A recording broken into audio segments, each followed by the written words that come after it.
বিন দিয়ে সাজগর খালা এবার তানিশের 12টা বাজা দিছে। বিষয়টা আমার কাছে একটু বেশি ভালো লাগছে, তবে অতীতে ভালো লাগে নাই। যখন তানিশা বিন দিয়ে সাজগর খালার ওইখানে ব্রাইডাল শুট নিতে গেছে, তখন বিন দিয়ে সাজগর খালার যখন তানিশাকে অনেক প্রশংসা করছে, মিমকে ছোট কইরা নাজিমের সামনে তানিশার অনেক প্রশংসা করতেছে, তখন আমার বিষয়টা খারাপ লাগছে। সত্যি কথা বলতে কি আমার বিষয়টা খারাপ লাগছে, কিন্তু বর্তমানে বিন দিয়ে সাজগর খালা যে তানিশার 12টা বাজা দিছে, এটা দেখে আমার একটু বেশি ভালো লাগতেছে। সে বলতেছে সে নাকি ইচ্ছাকৃতভাবেই তানিশাকে কটকটির মতো সাজাছে। মানে তানিশা বলতেছে টিকটকে নাকি গিয়ে বলতেছে যে বিন দিয়ে সাজগর খালার সাজানি নাকি ভালো না, সে নাকি তানিশাকে কটকটির মতো সাজাছে।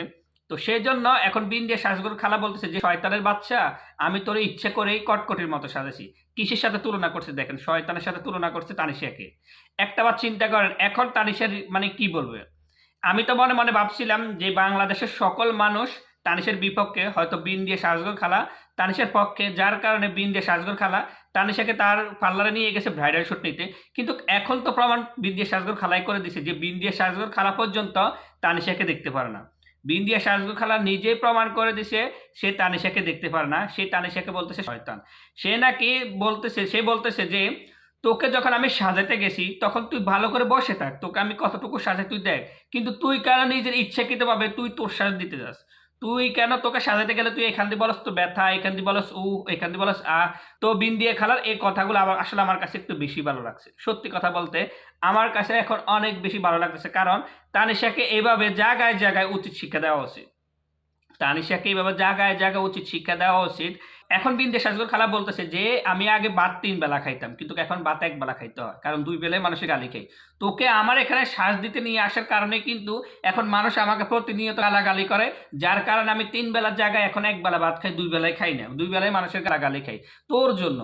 তোকে আমি চাইছিলাম আমার সতীন বানাইতে, কিন্তু তোকে সতীন এখন আমার জামাই বানাইতে চায় না। তো আমার জামাই এখন তোকে বিয়ে করতে চাইবে না, আমি কিভাবে তোকে সতীন বানাবো? কারণ আমার জামাইও তোকে এখন পছন্দ করে না। তুই যে আরেকজনের সংসার ভাঙছস, যার কারণে আমার জামাইও বুঝতে পারছে, যার কারণে আমি তো মনে মনে ভাবছিলাম, বিন দিয়ে সাজগর খালা বলতেছে যে আমি তো মনে মনে ভাবছিলাম তোকে আমার সতীন বানাবো, কিন্তু আমার জামাই পর্যন্ত তোকে দেখতে পারে না।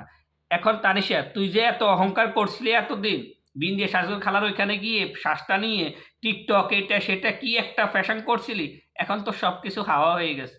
তো সব কিছু হাওয়া হয়ে গেছে, কারণ তুই যে একজন নির্লজ্জ এবং তুই যে অন্যের সংসার ভাঙার জন্য দায়ী, সেটা এখন বাংলাদেশে বিশেষ করে সবাই বুঝে গেছে। কারণ বিন দিয়ে সাজগর খালা শেষ পর্যন্ত তোর 12টা বাজা দিছে। এখন চিন্তা কর তোর অবস্থানটা কোথায়।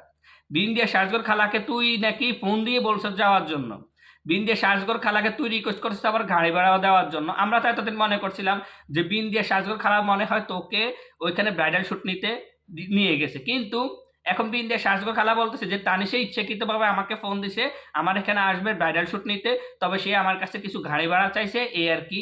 তাহলে তানিশা, তোর জামাই নাজিম অনেক টাকা পয়সার মালিক, তোর মা বাবা অনেক টাকা পয়সার মালিক, তুই কেন এখন বিন দিয়ে সাজগর খালার কাছে গাড়ি ভাড়ার টাকা চাইতে হয়?